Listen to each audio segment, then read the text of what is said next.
Thank you very much, Nancy. Thanks for the introduction. You are going to have to bear with me tonight. I don't always sound like this nor have the red nose the way I do.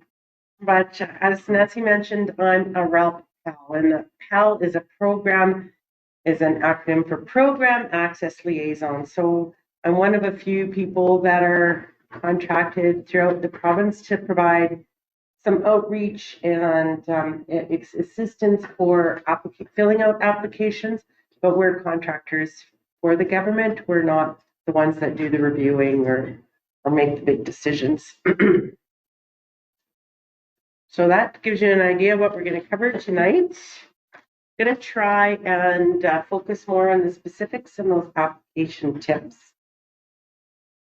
So there's a long history of agri-environmental programs between partnerships between the federal government, the provincial government, and the territorial governments. And you may recognize some of those names there. These are the more recent ones. I've been helping producers with this kind of, connecting them to grant opportunities since the beginning of Growing Forward too. So I've got to see a few of those iterations. But right now, the current partnership is called Sustainable Canadian Agricultural Partnership, or Sustainable CAP. It's another 5-year agreement that started in 2023. And within Sustainable CAP is the Resilient Agricultural Landscape Program, or we like to call it RALP. And that's what we're going to focus on. I'm going to focus on is the RALP. Another 5-year deal, but there's a little something different to that. Okay, the objective of the main objective is to really help you improve, help you adopt new practices. Okay, and some of those new practices are going to end up sequestering more carbon, improving water quality, or enhancing the biodiversity. I think you're going to hear a little bit more about those kind of objectives in Nancy's presentation. I have notes in here. I'm not following them. Are you eligible? Well, usually I've been, primarily talking to producers. So if you're a farmer or rancher with a minimum of $25,000 gross farm commodity income in a year, then you are eligible. And then there's other groups that are also eligible to apply for RALP. Something that is needed with RALP is an environmental farm plan. The good news about that is you can apply to RALP first. You don't have to have your EFP done before you apply. You can apply to RALP first, and then as long as you get your EFP done by the end of the project term, you're good to go. And like Nancy mentioned, I am an EFP tech for Wetaskiwin Leduc. They're pretty, if you've done it before, if you did it in the big binder, it's similar. The process is similar, but it's now online, and I actually find that it's easier. Because you just have to click through it, and your technician in your area is there to help with the process. Okay, so you will need an EFP, but not right off the hop if you don't have it. So these are the 4 main categories of projects that you can do under RALP. And we're going to, I bet you there's a pointer. Pointers are fun. We're going to spend a little more of our time on the pasture management and crop conversion categories. I find those the most popular. People have the most questions about that. But they also support tree establishment and a cool wetland restoration project. Okay, so now we're going to go through the different BMPs that are eligible under RALP. There's always a must. Oh, this one is this. So riparian area management. Okay, riparian areas are those ribbons of green along natural water bodies. And this program, or in this particular BMP, you need to do one of these things. New fencing to control access, livestock access, off-site watering, a water course crossing, or technical support from a professional agrologist or certified crop advisor. I'll mention here that all the BMPs under RALP will support, will provide funding for a professional if they're helping you with your plan, for example. It's $2,000 per BMP that you're allowed to submit for, but they won't cover if you have the PAG sit down and fill out your paperwork for you. You can still hire them to do that, but they're not going to cover that. It's for their technical support. Okay. Rotational grazing is another big one. So here we go. A project must include at least cross fencing to fall under that category. So you're upping your game in terms of your rotations, all right? So that you can help with these 4 grazing principles. So you have to have at least cross fencing, but then you could also include off-site watering, water course crossing, and technical support. It's important to note that perimeter fencing is not eligible for this program. The assumption is you have a pasture already, so you've got to have some perimeter fence. I mentioned that I've been involved with programs for a few years now, and perimeter fencing was never eligible. Now you're going to see in a few of the BMPs it actually is, and in some other programs it is. So that's been people have been pretty excited about that. Here's another popular one I've taken calls on is adding legumes to an existing tame forage stand.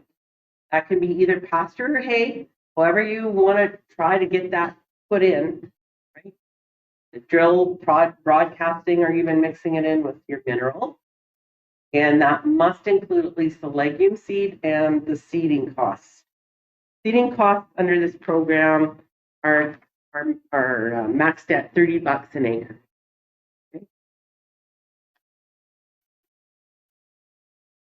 Okay. It advance. Oh, this way. So there's a little note here. Don't forget to budget for any reseeding you may need over 3 years. If you don't have a good catch in year 1, you have to apply for everything in this intake. So if you add, a little buffer so that you have a little extra seed that you've been supported with to reseed, that's the way you manage that. You can't go back to them the following year and say, well, I need more seed, it didn't catch very good. Again, it's just that basic legume seeding cost and some allowable enhancements. Now we're on to the annual crop plan conversion. So it's exactly what it sounds like.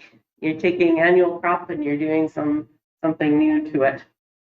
The first one is converting that annual crop plan to perennial, to native or tame forage. Most people have been focused on the tame forages because native forage is harder to establish and the seed is pretty darn expensive, right? So, not saying that you can't give that a try if you don't want to, but again, you will be supported with the perennial forage seed and seeding costs. Here's where, like, you've got an annual crop plan that hasn't had any livestock on it for an awful long time, and you want to get animals back on that parcel, they will actually help with perimeter fencing. I think some of the dairy people have been looking at that. Ag lime, soil testing, all those are allowable enhancements. If you're going to apply for ag lime, you need to have a soil test. And they prefer you have that soil test right up front when you apply. So if you had a soil test within the last 3 years, that would be satisfactory to put in with your application, and then you know how much lime you need, right? Okay. Similar strips, grass waterways to help with salinity or grass buffers, again in cropland, the forage seed, and some of those allowable enhancements in more of a crop. annual crop thing. Intercropping. Okay, they have two subtypes under the intercropping BMP. The first one is 2 annual crops at the same time, and it must include 1 pulse. So they will support the pulse seed and the seeding costs, but they won't support the, your typical crop, your cereal crop, or your canola or whatever. And then there's those allowable enhancements again. So this one's a little different because it's an annual crop, right? And you're supposed to do it for 3 years. We probably don't think I touched all that. The intake is this year, but you have to maintain your project for 3 years. So if you are doing an annual crop, you have to budget for enough seed and seeding costs for each year's crop. Okay. So that's the 2 annual crops at the same time, 1 pulse. The other one is a covered crop cocktail. There's no maximum that I know of, but the minimum is 3 or more annual crops, and it must include 1 legume or pulse. Again, you're getting that, reducing your nitrogen requirements and getting those deep roots in there. Again, carried on for 3 years, can be on different fields. Those basic requirements again, the pulse or legume seed and seeding cost is supported, not the cereal and oil seed. And then those allowable enhancements. Again, even, getting livestock on a parcel that hasn't seen livestock for a long time. Oops, and don't forget to budget for 3 years. You have to do a new crop every year. Okay, tree establishment, that's pretty straightforward. Like they will support trees at $5 per tree. So little trees, little shrubs, no big hoes going out there getting trees. But if any of you ever planted trees, sometimes the tree plantings, the actual planting the tree is the easier part. The prep and then trying to get them to survive and look after them after can be a bit of a deal. So that's why they also will support mulch, an irrigation system, if that works for you. Soil and water testing, fencing to exclude livestock if you've got it out. You're increasing the shelter belt in your pasture, for example. So there's that. And pollinator strips. So that's, again, something, it's only in annual cropland. You've got kind of a little corner that's hard to farm or whatnot. You could put in a pollinator strip. Is that just $5 a tree as well on your pollinator strip, or there's some more diverse species? Yeah, no, it's $5 a tree, I believe, and then they do have a maximum on the seed. And grass and wildflower. Yes, but it's $60 an acre, I believe. And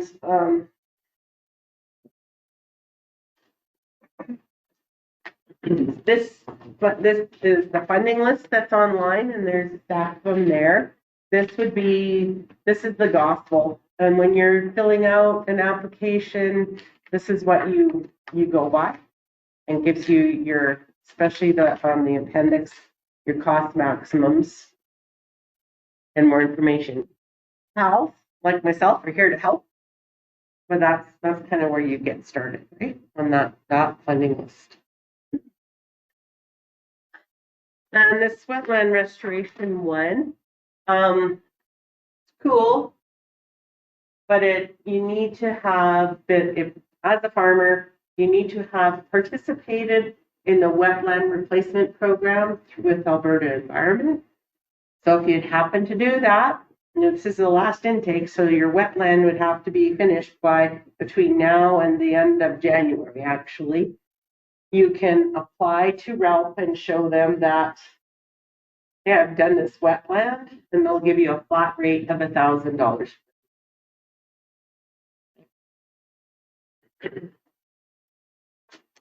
There's a lot of kind of nuances with the program. And I thought I understood it pretty good until I started being a pal. And then there's a lot of questions out there, things you don't think about, right? So this slide is just some that have been pointed out, and then also we'll go, are we doing for time? You're good. It's 20 after. 10 minutes or so. The application tips, there's quite a few. We'll go through all of those. So this unlicensed well may not be eligible source for offsite watering systems. So much time I want to spend on this, but if some wells need to be they're livestock only and meet certain criteria, they should be drilled to a licensable standard, and they should have a license with Alberta Environment. And this is not a new thing. But sometimes people aren't as aware, because if you're drilling it, a new well for your household and you've got some stock off of it, you don't need a license. So that can make things a bit confusing. So if you are applying for an offsite water under RALP, there's a section in the application form that asks you about your water sources. Fill that out best you can. It's a way to help the reviewers kind of get some questions answered before they start digging into your application. They have always been checking back and forth with producers, but they've added this, basic information about that water source to the application, so they've got a little background on it. So I guess it's basically saying if it's a well that should have been licensed and it's not, they may not fund the off-source water off of it. Okay. And new water developments. Sustainable CAP has the washer program, and if you need to dig a dugout, drill a new well,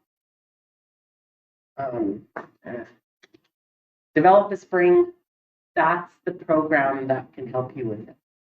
Okay. So that's why they're saying if you've got a new water development constructed after April 1st, you should have gone through the water program. Okay. And then that soil testing is required if you want funding for egg line.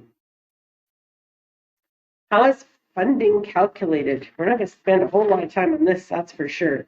But the thing about RALP is that they'll cover 100% of eligible expenses. So it's a pretty sweet deal. There are some maximums you'll see on the funding list, but most things, if they're eligible, they'll cover them at 100%. Okay. And some materials on hand are also eligible. That's if you had some fencing, like permanent fence materials on hand, or trees. If you ordered your trees in the fall, so you'd have them for spring, they'll help with that. Some of the BMPs have an extra opportunity cost. The application form figures that out right for you. Wouldn't worry too much about that. And all of them will get an impact adjustment if you tick the little box and say, yes, I would like the impact adjustment. So you've got your implementation costs, and then, up to 15% on top of that. Recognizing what you're done and stewarding those BMPs for that 3-year term. So you've got that intake started February 3rd and goes to the end of November, as long as there's funds. And then you have to maintain your project for 2 years after. Here's the sticky stuff. Not everything is 100%. This used to be 100%, but it isn't anymore. They told us they're lining up with other programs, and with the water program has that 50% cost share for a offsite watering system. That we talked about the technical support fencing. They have maximums on fencing, which actually makes it simpler, I think, if you're doing it yourself, because they recognize that your labor's in there. So you have fencing materials on hand. You just figure out the length that you need, like the amount of meters you're going to put in, and you apply for that $10 a meter, $5 a meter electric, and that's everything. That when they're saying electric, that includes your energizer. You can't submit that on top. And you may have heard about people getting funded for razor grazers. This program will accept application for a razor grazer, but it still goes by that $5 a meter.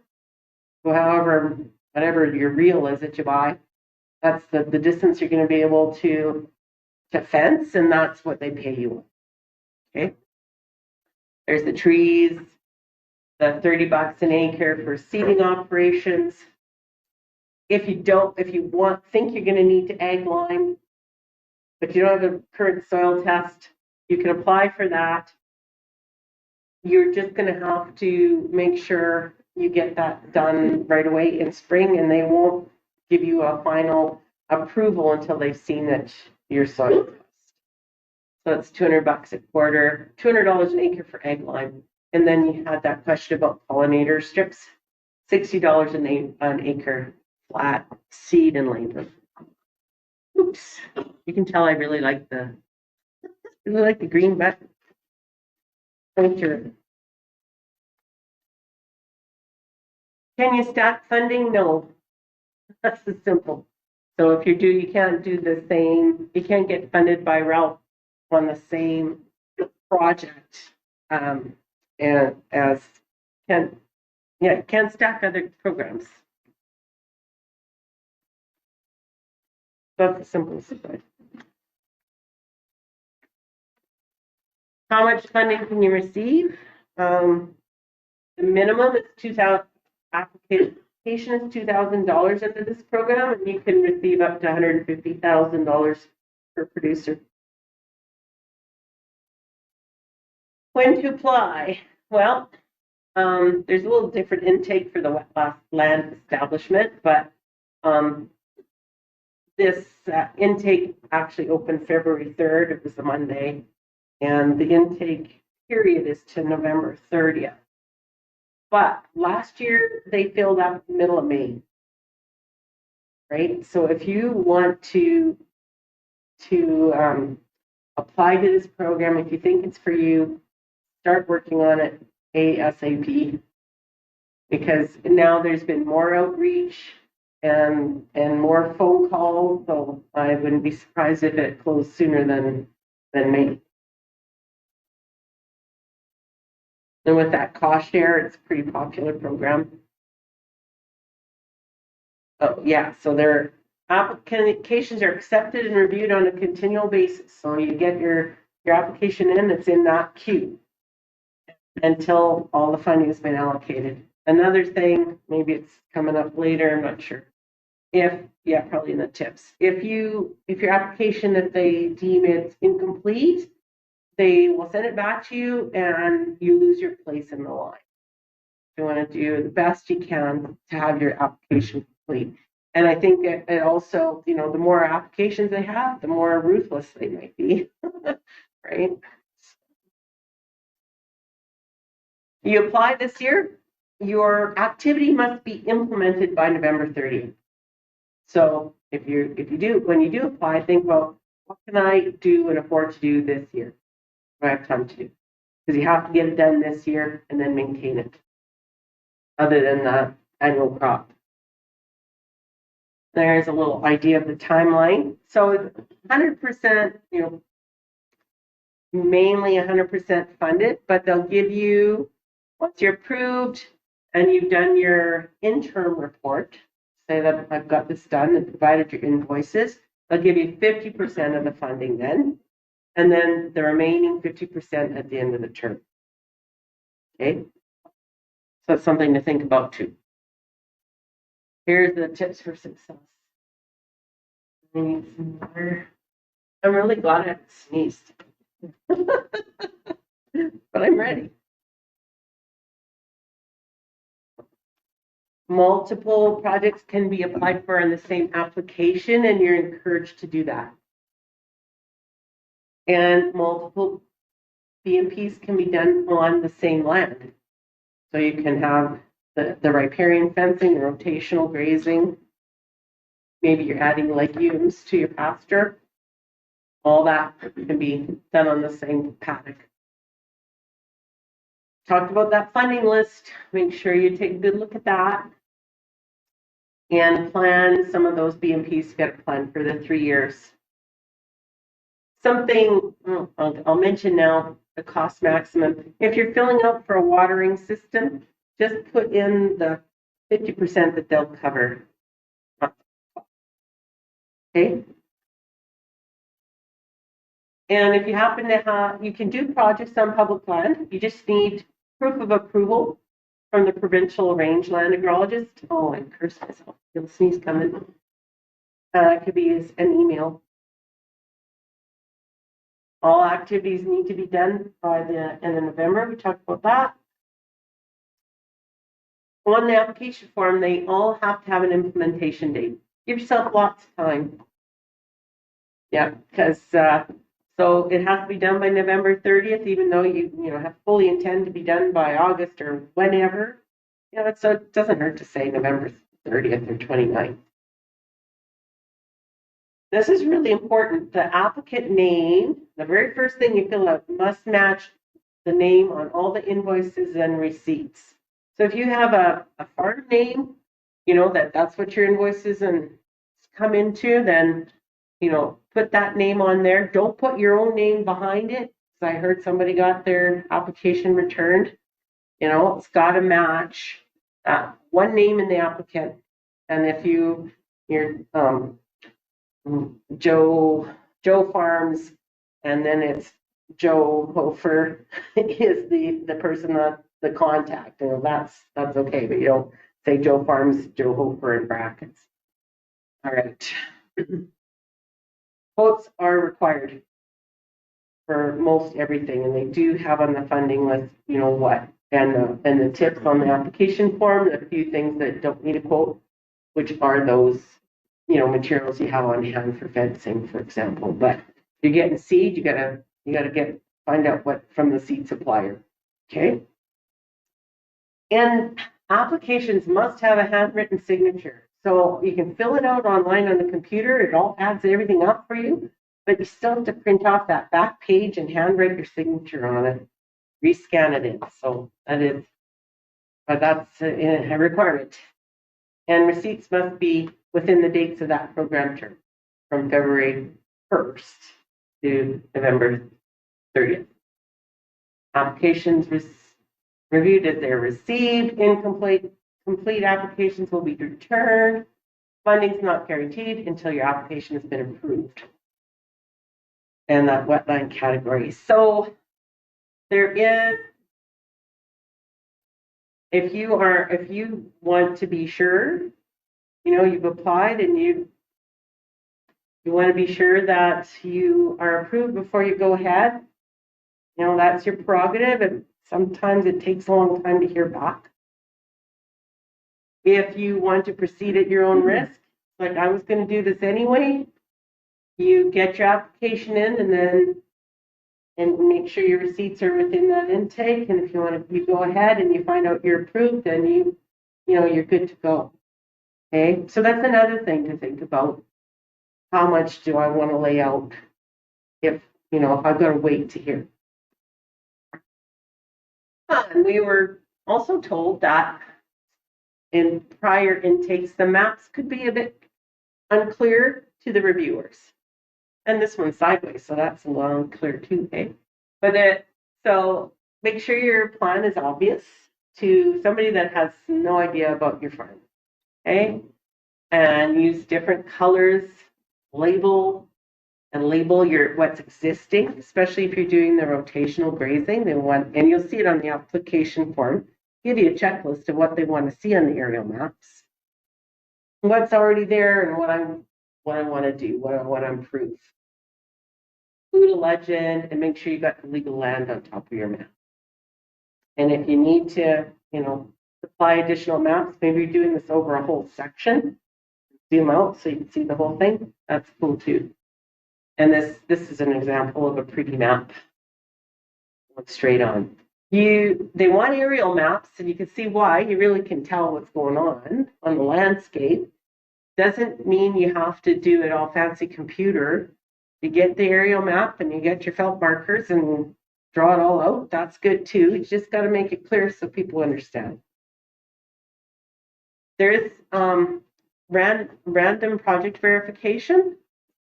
It can occur at any time after your set implementation date. There's just a certain amount that are selected. Just to, let's just check and balance. So it's government money. Want to make sure that it's getting used the way they said it was. And then there's the RALP PAL support line. That's it.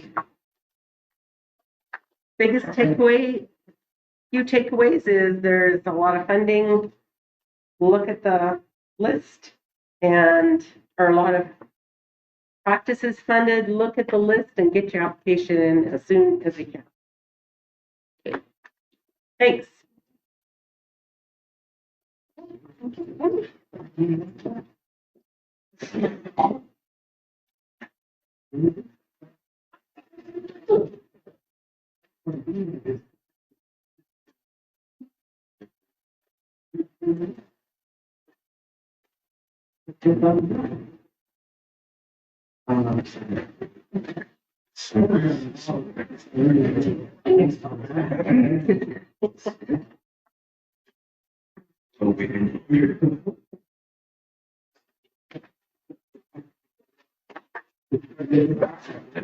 Okay, we'll start on the next presentation and then we'll take questions after that. So when you came in, there was a couple of sheets that were there available. So these are unofficial documents that I've just done up just to give you a comparison of apples to apples on here. So we've got the RALP and the ALUS, so you can see the different qualifications for eligibility and funding and project types and that sort of thing. So it's just my take on what the differences and what the similarities are in the program. And then because it's the government and it's full of acronyms, it's a lot to try and understand what all those acronyms are. So I did up another sheet here that has a few different programs in here. So on page 1, you'll see that the RALP program is part of the SCAP program. So Sustainable Canadian Agricultural Partnership has a number of programs there, and RALP is one of them. On the back, we're not going to talk about it today, but there's another program that's a federal program called OFCAP, or On-Farm Climate Action Fund, and they have 3 different areas there, and then they have project partners that deliver those, and then at the bottom, then we have ALUS there as well. So you can just take those for what they're worth, and so I'm here to talk to you about the ALUS program. So my name is Nancy Chambers. I work for Brazeau County, and I run the ALUS program.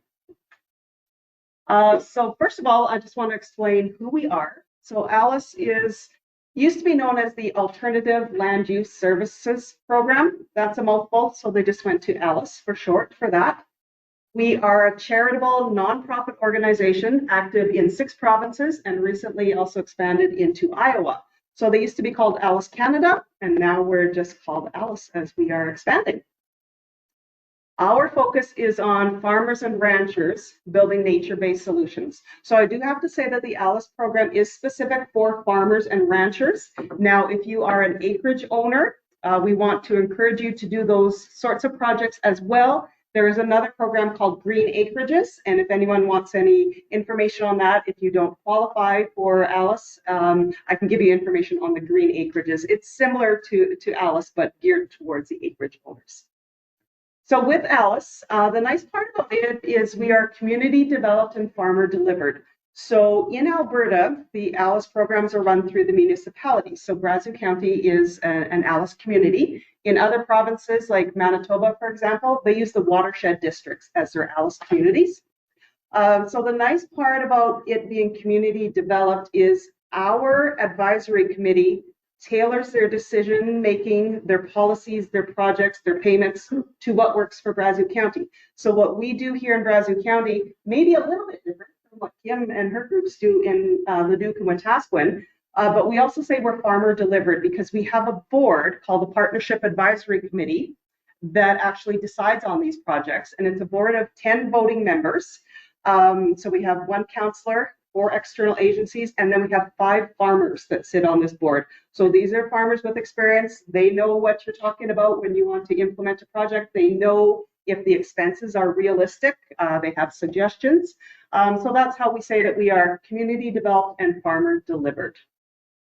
So that's who we are, and then this is what we do. So if I'm explaining the ALUS program to someone, the first thing I say is, well, it's an environmental stewardship program for farmers and ranchers. I start with that.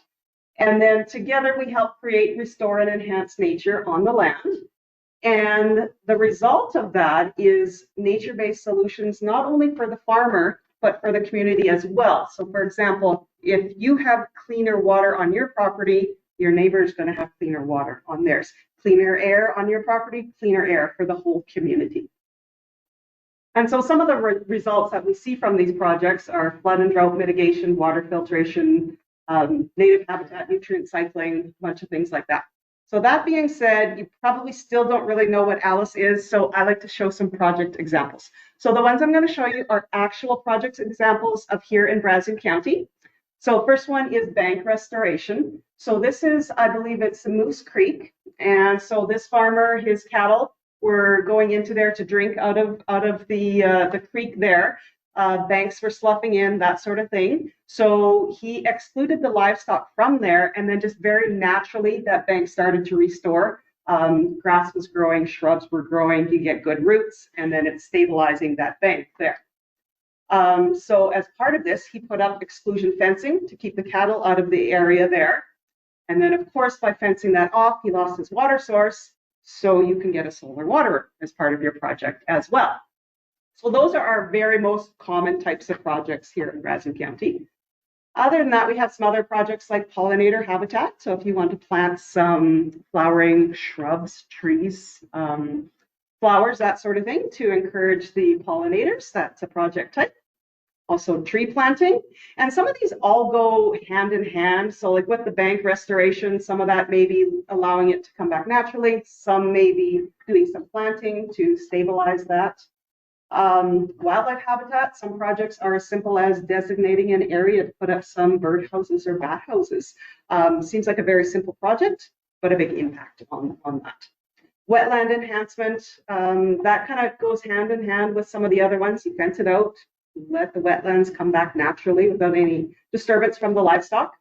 And then this last one here, bank stabilization. This was a project that we took on this fall. The landowner, as you can see, has a dugout there, and the sides were sloping in, the banks were failing. And you may have seen the story in the Brazeau County newsletter in November. So what we did is we did a live willow staking. So we went and cut these willows from their property, put the willows in the ground as stakes, and then we wove the willows through and then watered them really well. And then we just did some that were just like plain stakes in the ground there, watered it, we're leaving it for the winter. In the spring, hopefully these willows will start growing. They're going to capture that sediment so it doesn't keep sloping down the bank, and hopefully grow some roots. So I'm anxious to see how this one turns out. It was a fun project to do.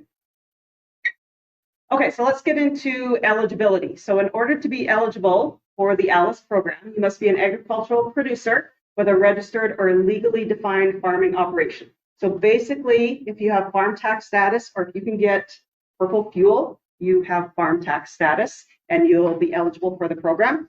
Now, if you are a new farmer and you haven't had that chance to get the $10,000 worth of income for your farm, you may still be eligible, and that's the beauty of our Partnership Advisory Committee. They can look at that and say, well, here is some new farmers. They don't have that yet. If we help them out with this, they will get that eventually. So our board has the ability to make those changes to the eligibility if they feel that it's a good project and there's going to be some good environmental outcomes from it. The second part is your project must demonstrate environmental improvements or enhancements on marginal land, environmentally sensitive land, or inefficient to farm portions of the land.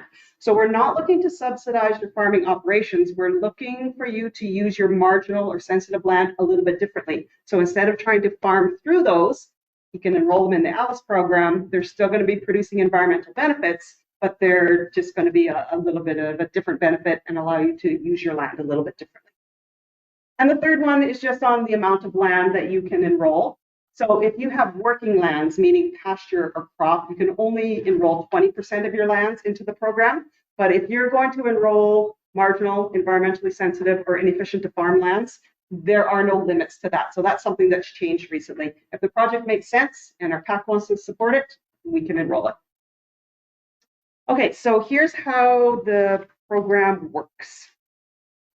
So you come up with a project idea, or you can grab one of these sheets here. These are actual projects in Brazeau County that we have done in the past, so that might give you some ideas.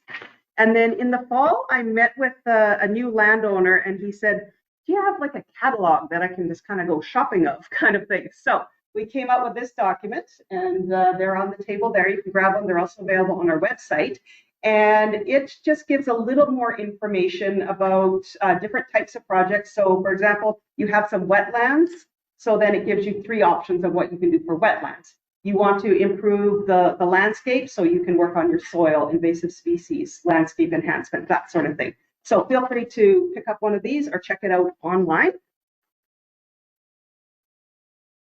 Okay, so basically you come up with a project idea, and then really the only paperwork that I asked you guys to do is fill out an expression of interest. So it's a little 2-page document, and the beauty of this program is I do a lot of your paperwork for you. So get that expression of interest filled out, and then I'll come out for a site visit, and we'll go for a ride in the truck, or we'll go for a walk and just see what's out there. You let me know what you want to do. I may have some suggestions, but it is your project, so I really want to do what you guys want to do, and I will facilitate that. Now, it doesn't have to happen in this order. I could come up and do the site visit first, and if you figure it's going to be a good project, then you could do the expression of interest. From there, we come up with a proposal. So again, I write the proposal, and then I will send it back and forth. So basically, I'm going to present this to the PAC, and so I want to understand what your current farming operations are, what you're going to do for a project, how much you think it's going to cost, what the map is going to look like. So we go back and forth on that all the time, and once you're happy with how the project looks, I'm going to present it to the PAC on your behalf. So the PAC reviews it, and if they give it the thumbs up, then go ahead and you can do your project implementation. Now, our timelines were not as strict as the RALP program. Basically, we'll accept applications all year round. It is subject to available funding, though, but we haven't had a problem with that in the past, and knock on wood, there is a lot of funding available for projects.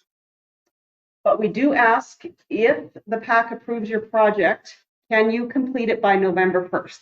And that's just so that I can go out there and I can GPS your project. We can gather all the receipts. I can pay you back. And then at the end of the year, I have to report all of that to the ALUS national team. So we do ask that you complete it by November 1st. If you apply for a project in October and you think you can get it done in a couple of weeks and the PAC has already approved it, go ahead. If you apply for it but don't think you can get it done, I'll hold your application. We'll take it the next year. So we don't have any problems with that. But like I said, the funding is received on an annual basis from the ALUS team. So then as far as payments, so as soon as your project is approved and you've got it in the ground, I'll come out and do the final inspection. You send me your receipts and I'll write you a check right away for your 50% of the establishment costs. And then every November, you're going to get an annual payment. So your project that's enrolled, it's going to have an acreage tied to it. So say 10 acres. And then I will send you a check every November for that acreage. So let me just explain it a little bit more on the next slide. But I do want to say that any money that you do receive from ALUS or from Brazeau County for that, there are tax implications. We have to fill out an Agri 1 tax form, so you will get that the next year. So I'm going to dive a little bit further into the payment types. So there's 2 types of payments here. The first one is establishment costs. So basically it's a 50% of your receipted costs. So across the board. So if you buy a razor grazer and it's $10,000 and the PAC approves it, you pay for your razor grazer, and then we cut you a check for half of that back. Now we do have a cap on the fencing costs, and that's just so that as a farmer you can put in whatever kind of fence you want, but there's a maximum of what you can receive back on that. A couple of days ago, the fencing cap maximum was only $8 per meter. We took it to council and made a recommendation to $15 per meter, and council did support that because, as you all know, the price of everything is going through the roof. Almost doubled. When I look back from 2016 to today, the cost of a roll of wire, fence posts, even renting a post powder, everything has almost doubled in that time. So we want to support our farmers by giving them a little bit more in their pocket. Now, of course, it is still 50% of that. So if you spent $10 per meter on your fencing, you're going to get 50% of that back. So you'll get $5 per meter back. But if you spent $40 per meter on your fencing, the maximum you can get is $15 per meter. So it's still pretty healthy. So those are establishment costs. And then the other payment, like I said, is the annual payments. So we do get you to enter into a 5-year agreement with us, and I'll go over that on the next slide. But the annual payment is so that you, the farmer, will manage and maintain the project. And then the payment is based on the current land type. So if you have some pasture that is marginal and you're going to enroll that into the ALUS program, you'll get paid $45 an acre for that. If you have a wetland, I believe it's $24 per acre. Existing forest, $18 per acre. So this sheet here is also on the table there, and you can pick that up at any time. Another thing with the receipts, we're not all that fussy about how the receipts come in. So if you had a receipt that said Susan Cathal, and then you had another one that said Cathal Semental Ranch, I know that that's the same person, so we don't get stuck on those sorts of things. And that's a nice thing about the personal relationships, that we know that that's okay. You can choose to get them, your receipts and the agreement in whatever works best for you. Okay, so you may wonder where our funding comes from with RALP. As you know, it's provincial and federal. With ALUS, it's a little bit different. We have a national team that does fundraising for us. So sometimes there are corporations that want to donate because they want to do environmental things, but they don't have the means to do it. So like RBC, TD Bank, the dairy farmers, Cargill, those sorts of things, they give money to programs like ALUS, and then we implement those projects for them, and then they can say, I gave that money, and look what we did for the environment. So it's just another way for them to support the environment. There's also societies like Alberta Professional Outfitters Society. They give us money for that. Now they have very specific parameters of what they want done with their money, so we have to make sure that we find a project that fits to that. Sometimes there are just individuals that like to donate to the cause. We had an anonymous donation for 3 years that allowed us to really grow our program. There is some government funding, so sometimes we do get money from federal or provincial agencies as well. There is some municipal funding that goes into it. So as I said, I work for Brazeau County, so Brazeau County pays my wage. I have a truck, I have an office, that sort of thing. And then there's also grants that we can apply for as well. So that's the realm of where your money comes from if you were going to be an ALUS participant. Now, here's what we're asking for you as a commitment. So as I said, we want you to manage and maintain the project, and that's why you get the annual payment. So the producer is responsible for that. So what I mean by that is if you put in a fence line, you're responsible for maintaining the brush along that fence line, managing your weeds, maintaining your solar water, that sort of thing. And we do ask that you enter into a 5-year agreement, but I have to be very clear on this. The agreement is not entered on your title. It's not an easement. It's not a restriction on your title. It's just an agreement between yourself and ALUS. If at any time you find that the ALUS program isn't working for you, you give us 30 days notice and the agreement is done. The only thing we would ask at that point then is that you may be required to pay back some of the establishment costs that we if you're in like year 4, we may ask you to pay back we'll prorate that, and then your annual payments would stop at that time again. After your 5-year agreement is done, you do have a chance to renew it. So that's the easy part, because you're not going to be putting in any more establishment costs into it. You just renew it, you keep maintaining it, and you get that same annual payment for another 5 years. Of course, that is subject to the PAC approval and subject to our funding. And just to touch on the carbon credits, so while you're in an agreement with ALUS, ALUS does own the rights to your carbon credits, so you can't sell those on another market. Now, ALUS doesn't do anything with your carbon credits. We don't sell them on a market. Basically, we just tell the funders that we have access to those carbon credits, but we're not in the business of trading them. If you find there is a market where you can trade and sell your carbon, and that's going to be a good deal for you, give us 30 days notice, you're out of this agreement, you can do whatever you want. So ALUS is only going to have those carbon credits for the time that you're in that agreement, and that's it. Okay, so monitoring and verification. So ideally, on a yearly basis, I want to come out and see all of the ALUS projects. Sometimes I do have a helper that will help me with that. So ideally, one of us would be out there every year just to touch base with the farmer, take some pictures so we can see how it's progressing over the years. And we just do a little report card just to say what the health is like on it. And then there is a third-party verification process as well. So 10% of the projects are randomly selected, and then there's a third party that will either look at satellite imagery or they will fly a drone over your project if it's less than 10 acres. And so they are an independent, and they are just going to look at the project outline, and then they can verify back to the funders that, yes, this is what ALUS Brazeau is paying on, and I agree, that is the project parameters. So it's just an assurance to the funders. So there's a couple of good websites there. The top one is the Brazeau County one, and it talks about just Brazeau County ALUS. The bottom one is the ALUS National site. And other than that, I did want to point out that this is our 10-year anniversary for ALUS in Brazeau County. So you know that we've been around for a long time. We're going to continue to be around. Other programs may come and go. This one has been here for a while. We are planning a celebration in the fall. We're working on it. We're working on doing a producer appreciation dinner sometime in September, we hope. So you'll all be invited to that, a free event. So stay tuned for that. And one other thing is I want to mention on Monday, the 24th, the Breton Ag Society is doing one of their ag talks, and they're having Randy Robb from Kelm Solar come in, and he's going to talk about solar watering systems. And then I'm going to talk about funding for it through ALUS again. So that is Monday, 7 o'clock in Breton, if you are interested in that. There is my contact information there. And I'm just going to stop the recording now, and then we can open it up for questions.